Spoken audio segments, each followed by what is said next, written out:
जे सत्तेवर आहेत जे त्यांनी त्या ठिकाणी पुढे काम केलं, त्यांनी येऊन या भागासाठी इथल्या नागरिकांच्यासाठी काय केलं, कोणत्या समस्या सोडवल्या हे खऱ्या अर्थाने सांगायला पाहिजे. परंतु ते कधी माझ्यावरती वैयक्तिक पातळीवरती बोलतायत, कधी हयात नसणाऱ्या माझ्या वडिलांच्या वरती बोलतायत, कधी उमेदवार म्हणून आमच्या आदित्य दादांच्या वरती बोलतायत. पण वैयक्तिक पातळीची टीका टिप्पणी करायची बंधू ही निवडणूक नाही. फेसबुकची लिंक सोडा सगळ्यात. आम्ही त्यांना वेळोवेळी सांगतोय की आज या पंढरपूर शहरातला तमाम नागरिक आज धुळीमुळे त्रस्त आहे.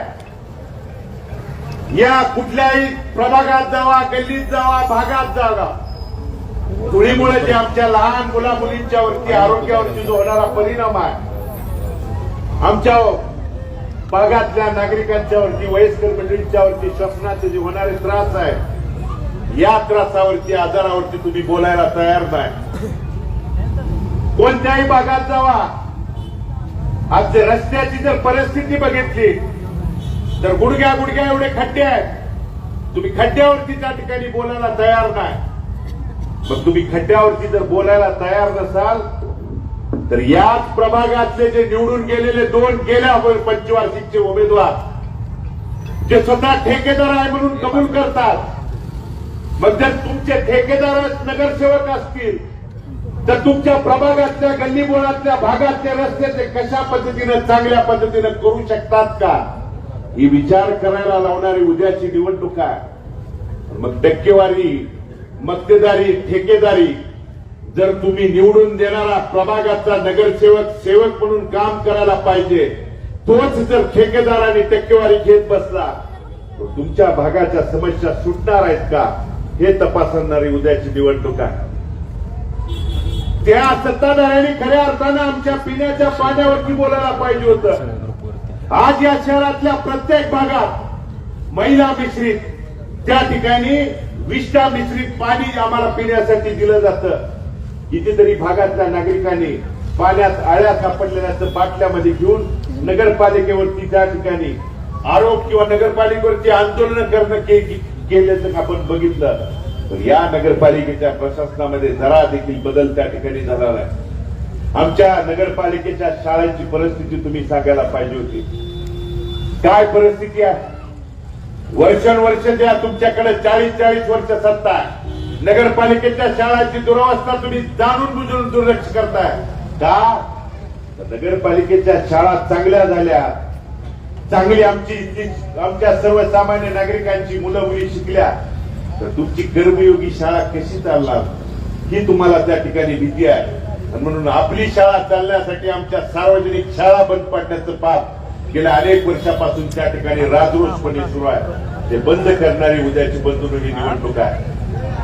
या भागात, इथल्या या प्रभागात गेल्या वेळी आदित्य दादांना त्या ठिकाणी इथल्या नागरिकांनी षडयंत्रानं कुरबुड्याने त्या ठिकाणी पराभूत जरी केलं तर या आमच्या दादांनी कधी इथल्या कुठल्याही नागरिकांनी हाक मारल्यानंतर, आवाज उठवल्यानंतर त्यांच्यापर्यंत 5-9 वर्ष धावून जाण्याची भूमिका त्या ठिकाणी पार पाडली.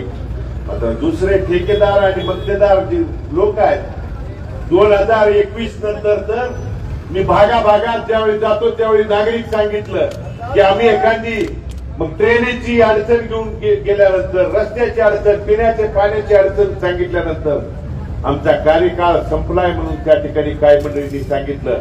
मग उद्या 2 तारखेचं मतदान मागत असताना तुमचा कायमचा कार्यकाळ संपलाय सांगण्याची उद्याची 2 तारखेची निवडणूक आहे आणि ती पार पाडावी ही विनंती करण्यासाठी बंधूंनो आम्ही तुमच्यासमोर उपस्थित आहे. उलट आमच्यावरती आरोप तुम्ही करताय, प्रिन्स चार्ल्स माझ्यावरती आरोप करताय. काय आरोप करताय की मुद्द्यावरून डायव्हर्ट करून मुद्द्यावरती तुम्ही त्या ठिकाणी प्रिन्स चार्ल्स आहेत आणि जनरल डायर पण आहे. कशा पद्धतीनं गोरगरिबांच्या वरती सत्तेचा वापर करून तुम्ही फक्त भूखंड जागा हडपण्याचं तुम्ही त्या ठिकाणी काम केलं. आणि समोरचा नगराध्यक्ष पदाच्या उमेदवाराचे पतीचं भाषण तुम्ही बघा. अरे गुंडशाही दंडेलशाहीची तुम्ही भूमिका गेल्या 20-25 वर्षात पाय काढू हात काढू म्हणणारे आज पाय धरतायत, हाताला हात धरतायत का? इतके कारण ही लोकशाहीची त्या ठिकाणी जिवंतपणाचं लक्षण आहे. तुम्ही दंडेलशाहीची भाषा करणारे लोक आज साधुकतेचा नम्रतेचं पांघरून घेऊन तुमच्या पुढे आशीर्वाद मागायला येतात आणि भाषण कशी करतायत माहित आहे? यांच्या आयुष्यात कधी येते अशा पद्धतीनं बोलले नाहीत. एक जाहिरात येत होती बघा हिंदीमध्ये, पहिले मैं बहुत गरीब था, तसं ते सांगतायत. मी 1995 ला खूप गरीब होतो, पकालीवरून पाणी वाहत त्या ठिकाणी होतो, मग पाणी वाहत वाहत त्या ठिकाणी मी नगरसेवक झालो, पकालीवरून पाणी वाहत वाहत नगरसेवक झालो. मग झाल्यानंतर मी नगराध्यक्ष झालो, नगराध्यक्ष झाल्यानंतर मी चिरमुरे खात, चिरमुरे बॉडी तर बघा त्यांची, हे काय सांगतात, मी चिरमुरे खात नगरपालिकेचा कारभार केला. चिरमुरे आणि त्यांच्या बॉडीचा जर तुम्ही अंदाज लावला तर ते किती धादांत खोटं बोलतात की त्यांच्या बोलण्यावरून तुम्हाला त्या ठिकाणी लक्षात येतं. आणि मग तुम्ही साधुकतेचा आवाज जरी आज आणत असला तर तुमचे किती त्या ठिकाणी भ्रष्ट कारभार उघडे करायला आमच्याकडे पुरावे आहेत. तुम्हाला पुराव्यानिशी बंधूला सांगतो की आपल्याच महावीर नगर मध्ये बजाजांचं जे दुकान आहे, शोरूम आहे, त्याच्या समोरचा जो भूखंड हडपण्याचं पाप आणि घाट कुणी घातला हे तुम्ही या ठिकाणी समोर येऊन इथल्या पंढरपुरातल्या नागरिकांना सांगायला पाहिजे. त्या भूखंडाची खरेदी नगरपालिकेच्या प्रशासनाला अधिकाऱ्यांना हाताशी धरून आणि त्या भूखंडाचा खरेदीचा बंधून दिवस कोणता काढलाय माहित आहे? तारीख कुठली माहित आहे? 26 जानेवारी. मला सांगा, या संबंध भारत देशामध्ये 26 जानेवारीला कोणतं शासकीय ऑफिस सुरू असतं मला तुम्ही त्या ठिकाणी सांगा. मात्र यांनी भूखंड हडप करताना सुद्धा 26 जानेवारी प्रजासत्ताक दिन, महामानव डॉक्टर बाबासाहेब आंबेडकरांनी दिलेल्या घटना आणि त्या ठिकाणी जे संविधान आहे ते संविधान देखील पायमल्ली करण्याचं काम आणि पाप या सत्ताधाऱ्यांच्या काळामध्ये त्या ठिकाणी झालं. आज हे सांगतायत ना, मुद्द्यावरती बोला. तुम्ही दडपशाहीनं नाही, त्या ठिकाणी हुकुमशाही पद्धतीनं आमच्या दादूंनी सांगितलेल्या पद्धतीनं जनरल डायरनी आज विकासाच्या मुद्द्यावरती बोला म्हणून तुम्ही सांगताय. कुठेही कोणत्याही चौकात शिवतीर्थावरती विकासाच्या मुद्द्यावर घेऊन यायला आम्ही तयार आहे. तुम्ही सोन्याचा चमचा घेऊन जन्माला आला म्हणून सांगताय. आम्हाला गल्लीनं गल्ली बोळं बोळ त्या ठिकाणी माहित आहे म्हणून सांगताय.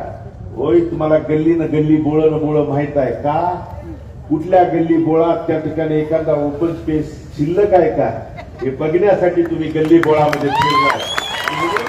हे माहित असताना सांगताना बंधू माझ्याकडे हा उतारा आहे, उतारा तुम्हाला त्या ठिकाणी दाखवतो.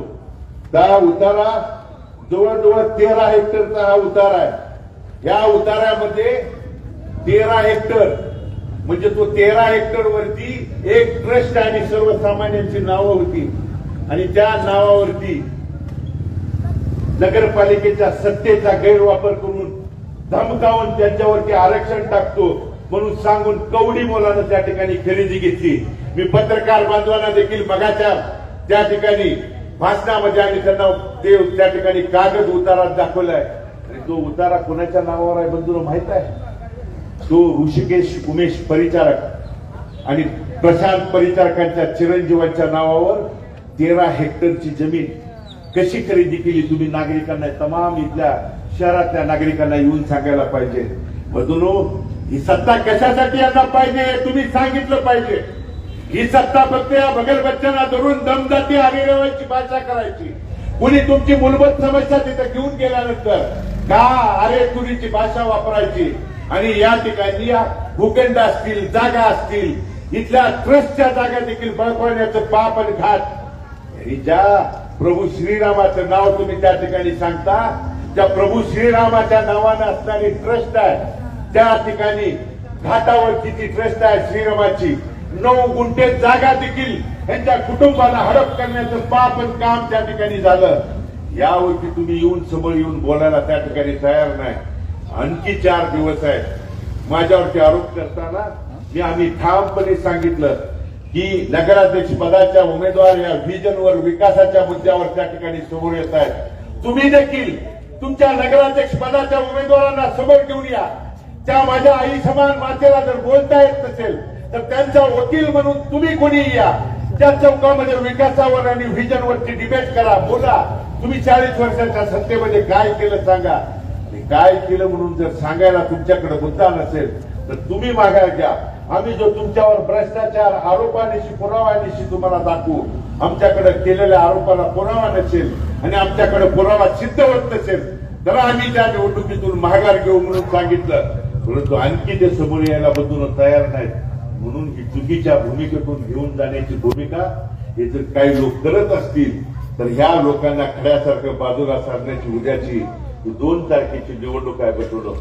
आज महिला असतील, इथे नागरिक असतील, पिण्याच्या पाण्या आरोग्याच्या विषयी पाणीपट्टी घरपट्टीची काय परिस्थिती आहे. दिवसेंदिवस तुम्ही पाणीपट्टी वाढवता, घरपट्टी वाढवता, त्यांच्या नगरपालिकेच्या माध्यमातून सुविधा द्यायला लागतात. त्याच्याकडे जाणून बुजून त्या ठिकाणी दुर्लक्ष करता. आज भाजी मंडईच्या शहरातली काय परिस्थिती आहे. आज माझा फुल विक्रेता असेल, एखादा व्यापारी असेल, तो विक्री करायला गेल्यानंतर बसायला 1 फुटाची जागा देखील त्याच्याकडे व्यवस्थित शिल्लक ठेवली नाही. अशी या शहरातली परिस्थिती तुम्ही त्या ठिकाणी केली. आज मंदिर परिसरातला कॅरिडॉरच्या नावाखाली अनेकांची घरं उद्ध्वस्त करण्याचं काम पाप आणि घाट त्या ठिकाणी घातला.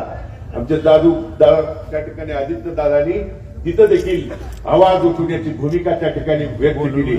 होळकर वाडा असेल किंवा अनेक त्या ठिकाणी पुरातन आमची जे पंढरपूरकरांना ओळख म्हणून ज्याच्याकडे बघितलं जातं ते उद्ध्वस्त करण्याचं काम त्या ठिकाणी चालू आहे. त्याच्यावरती आवाज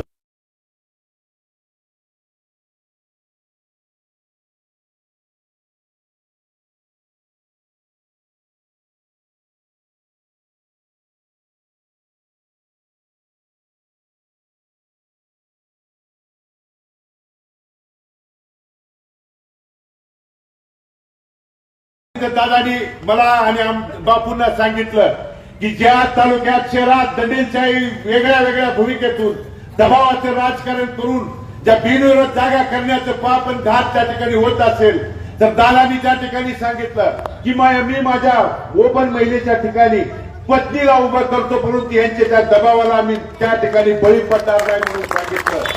पती पत्नी या ठिकाणी आशीर्वाद मागण्यासाठी समोर तुमच्या पुढे आले. म्हणून ही भूमिका घेऊन जाण्यासाठी बंधूंनो आमचा विरोध, आमचा वैचारिक विरोध आहे. वैयक्तिक स्वार्थाचा आणि स्वार्थाच्या राजकारणाचा विरोध नाही.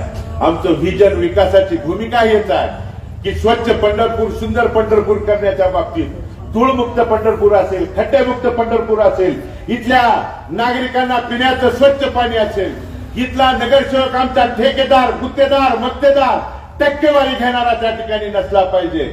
इथला निवडून देणारा नगरसेवक प्रामाणिकपणे सेवक म्हणून तुमचं काम त्या ठिकाणी करणारा असावा. या भागातल्या आमच्या नागरिकांच्यासाठी शिक्षणाची व्यवस्था चांगली त्या ठिकाणी झाली पाहिजे.